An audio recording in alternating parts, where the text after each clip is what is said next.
This is episode 54 of Teacher Approved. You're listening to Teacher Approved, the podcast helping educators elevate what matters and simplify the rest. I'm Heidi. And I'm Emily. We're the creators behind Second Story Window, where we give research-based and teacher-approved strategies that make teaching less stressful and more effective. You can check out the show notes and resources from each episode at secondstorywindow.net. We're so glad you're tuning in today. Let's get to the show. Hey there, thanks for joining us today. In today's episode, we're tackling 6 common myths about the science of reading. We start our episodes with a morning message, just like we used to do at morning meetings in our classroom. This week's morning message is, when did you realize you were one of the more seasoned teachers? How about you, Heidi? Well, it didn't take very long for me. My second year of teaching, I moved to a new school, and obviously my second year, I had taught a year at that point, and then another teacher on the team, Karen, had taught a year, and there were 2 first-year teachers, and that was our whole second grade team. So I was the seasoned teacher with 1 year's experience. As soon as you get a brand new teacher on your team, you really start to feel seasoned. Oh, yeah, absolutely. You realize just how far you've come. Emily, how about you? Well, our mom sent me a couple of pictures she took when she came to help in my class on Valentine's Day, my second year of teaching in 2008. Oh, wow. And she just sent these to me on Valentine's Day when she saw them in her memories. And the overhead projector was right next to me in the picture. And it reminded me not only of how archaic that was, but how much I loved that thing. I had gotten some cool math manipulatives that you could use on the projector. And those were some of my prized teacher possessions. So seeing myself in that photo that looked so dated was a real slap in the face. Yeah. If you had an overhead projector, you were definitely a seasoned teacher. We have some awesome responses from our community. Tracy said, well, last year when I'm older than my coworkers' parents. Oh, ouch. That is a painful one. Stephanie said, when my instructional assistant said, you're the same age as my mom. Oh, great.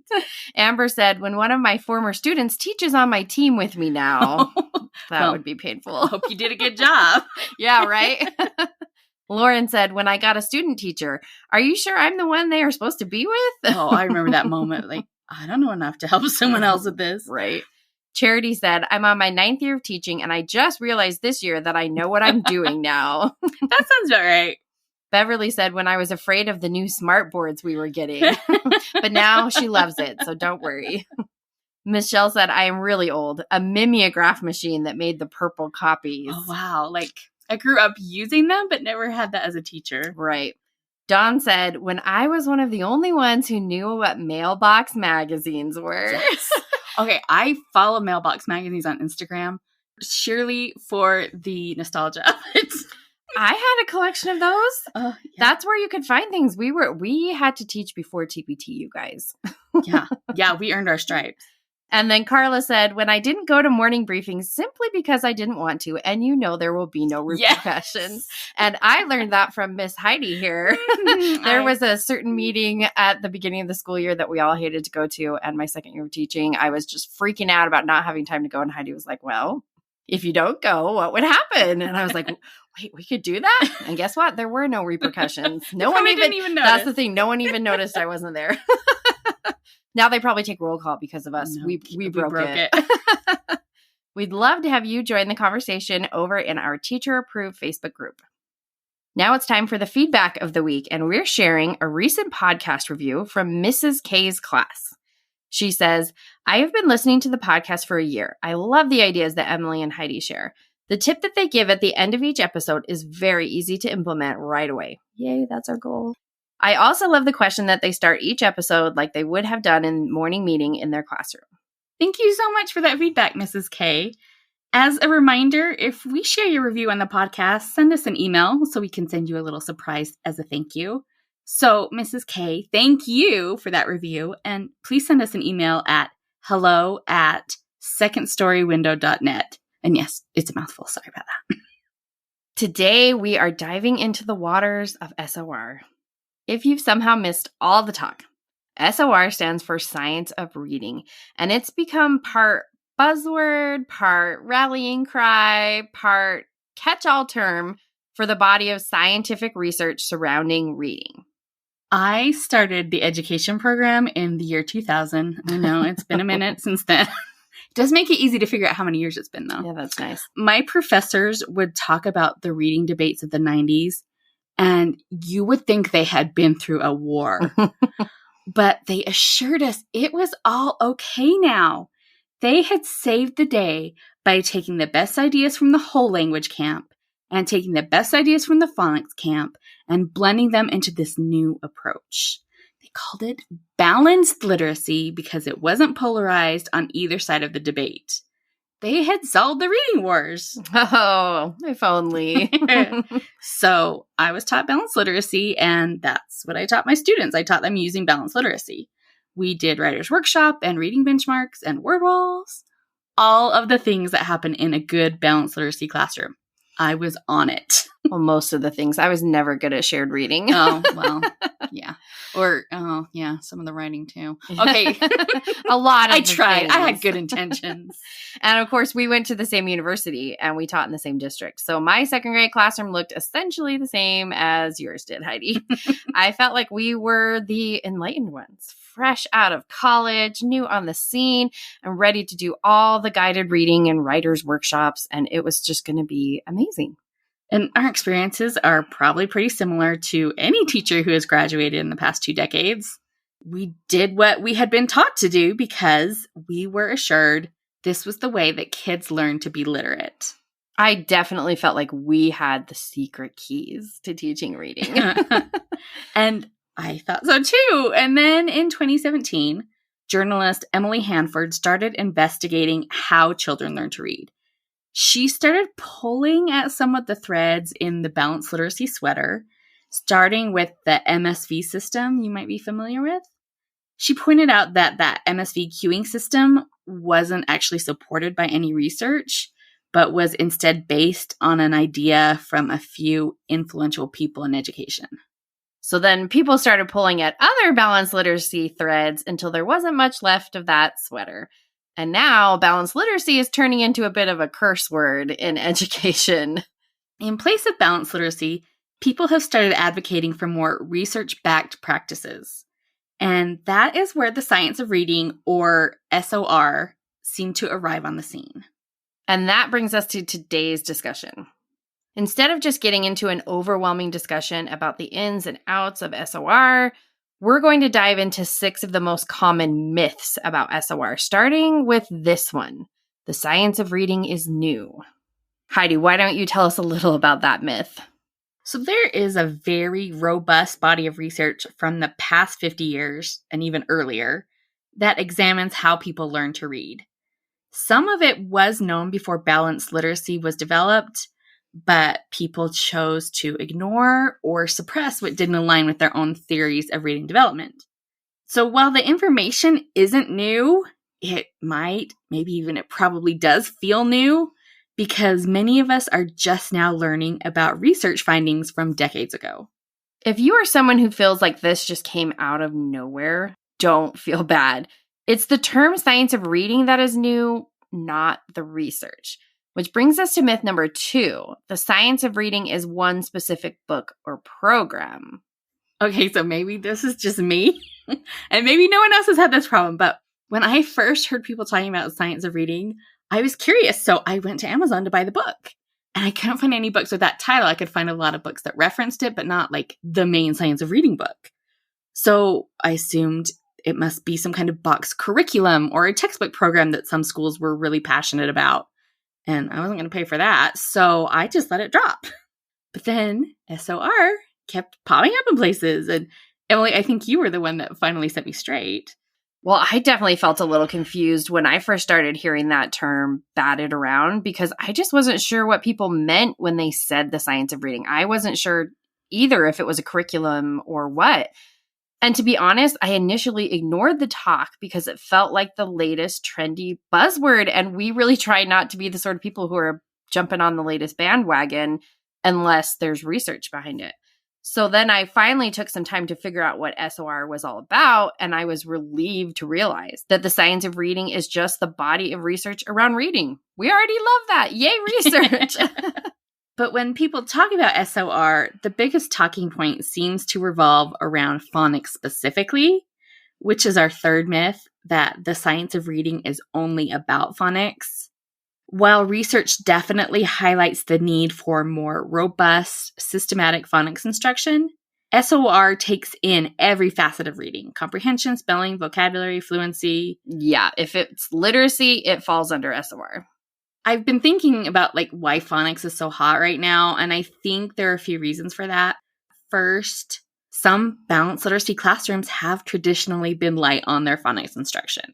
I mean, I know I taught phonics every day, but a survey in 2019 found that a huge percentage, 80% of first grade and kindergarten teachers weren't teaching any phonics at all. Oh my gosh.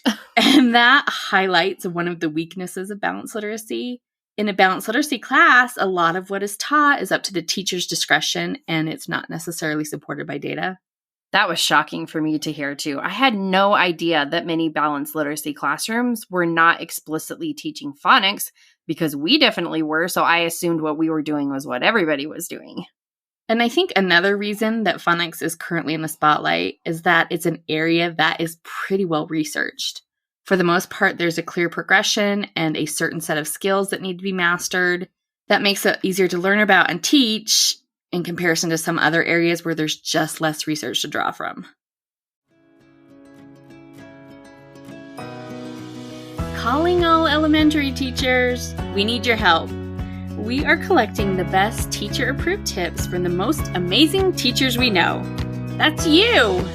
If you have a teacher-approved tip you'd like to share with our audience, please send it to hello@secondstorywindow.net. Or if you really want to earn extra credit, we would love if you sent us a voice recording that we can play on the podcast. Just identify yourself with your first name and your teaching role, and then share your tip. You can head to speakpipe.com/teacher-approved to leave your voice recording, and you will find the links to submit your tip in the show notes of this episode. And while it's clear that balanced literacy has definite weaknesses, we want to highlight myth number 4, which is that everything we were doing in the name of balanced literacy was bad. I don't know if other fields are like this, but in education, as you may have noticed, there is a definite tendency to throw the baby out with the bathwater. We joke about those wild pendulum swings in education, and yet we find ourselves doing it all the time. I think because we all want the best for our students. So if we hear something we think is better, it's really easy to just start running that direction and throwing out everything else. Yeah. I felt a little resistant to SOR at the start for this very reason. I didn't want to just burn it all down and start over. Luckily, SOR isn't calling for us to abandon everything we've been doing in the past 20 years. It's just pushing us to make sure that what we continue to do has some actual data to support it. Phew. No babies going out with the bathwater here. That'd be the worst, especially for educators. So we should continue to design print-rich classrooms with robust libraries. We should continue to teach kids how to draft and edit their writing, and then celebrate when they share a piece they've published. Those are gifts from balanced literacy, and there's a lot worth keeping there. We just have to be very intentional about the pieces we choose to hold on to.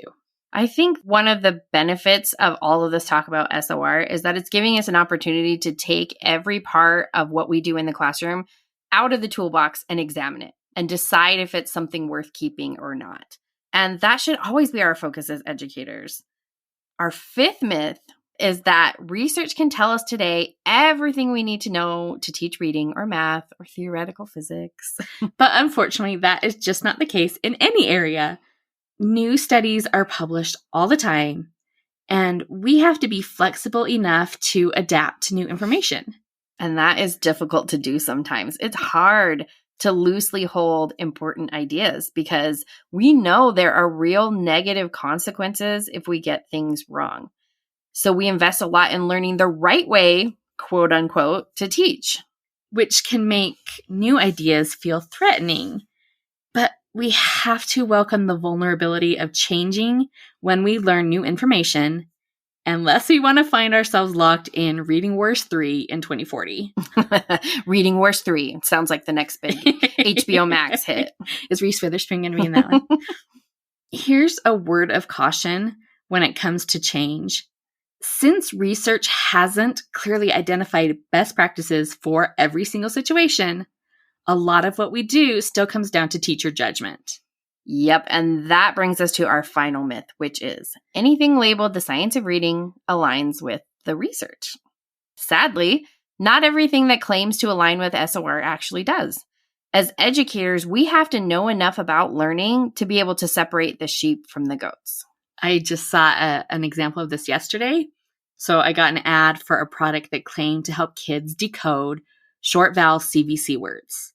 So there are words like man, pit, fog. Awesome. And ball. Oh, no. And if you just look at the word, it seems like ball fits that short vowel pattern, but it does not. The A says ah instead of the short A, ah.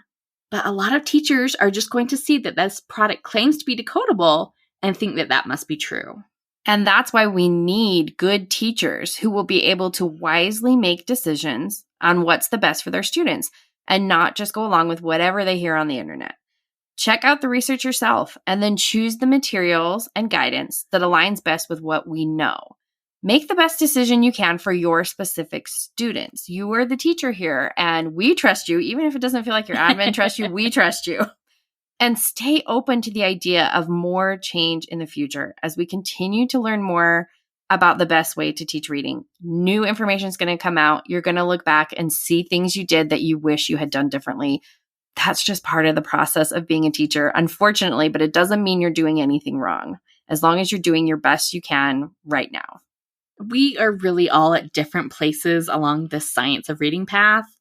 If, like us, you spent a lot of years teaching balanced literacy, we want to acknowledge that this might be a really painful discussion. Maybe you're feeling defensive right now. Maybe you're angry or hurt, or all of those feelings rolled into one squirmy knot in your stomach. Oh my gosh. Listening to the podcast Sold a Story made me physically ill. It was really easy to just feel so much guilt for doing what we were told to do. We were told that that was the right thing for our students. It's what our college professors taught us. It's what the literacy specialists in our districts came and modeled for us. We were doing what we thought was the best. And then to hear that that wasn't the case, it felt terrible. Yeah, gut-wrenching is the term I just keep coming back to. Like, it is gut-wrenching to find out that there were opportunities that I missed, and maybe I did some things that actually caused harm. And if you are in that boat, please just know you are not alone. I just want to say, and give yourself credit, you probably did a really good job with the information available to you. And I just think we need to be careful to not be too hard on ourselves. And if you are feeling some of that turmoil right now, we highly recommend the book, Shifting the Balance, 6 Ways to Bring the Science of Reading into the Balanced Literacy Classroom. It takes a clear look at balanced literacy practices and the ways that they can be improved, but it also offers teachers a lot of grace. It understands that teachers are just trying to do what was best for their students based on what we knew to do. I loved that book. It was such an approachable way to get started with SOR, especially for those of us with a background in balanced literacy. If you're young and you don't have that background, good for you. So let's recap the 6 takeaways for you about the science of reading. Number 1, the science of reading is not new. Number 2, the science of reading is not a specific book, program, or curriculum. It is just the body of research about reading. Number 3, the science of reading is about all facets of literacy: phonics, phonemic awareness, reading comprehension, fluency, vocabulary, writing, the whole shebang. All the fun stuff. If it's literacy, it's science of reading. Number 4, not every component of balanced literacy is bad. Number 5, we need to make space for future research that will continue to change the way we teach reading. And number 6, not everything labeled SOR actually aligns with the research. So be sure to do your own evaluation of the resources you see labeled as SOR. If you have made changes in your teaching based on SOR research, will you help us out and come share it in our Teacher Approved Facebook group? We would love to hear what you've changed and why, and cheer each other on as we figure out what the next decade of teaching reading should look like. Now let's talk about this week's Teacher Approved tip. Each week we leave you with a small actionable tip that you can apply in your classroom today. This week's teacher approved tip is start small. So we hope that you are wanting to learn more about the science of reading so that you can make the most impactful decisions for your class. But if this is all new or you are coming at this from a balanced literacy background, please just start with something small. Despite what people on the internet say, you don't need to master the entire scope of the science of reading in one day. Yeah. So just pick a small way to wade into the SOR pool. Read a blog post, listen to a podcast episode, or follow someone on Instagram to start your SOR learning journey.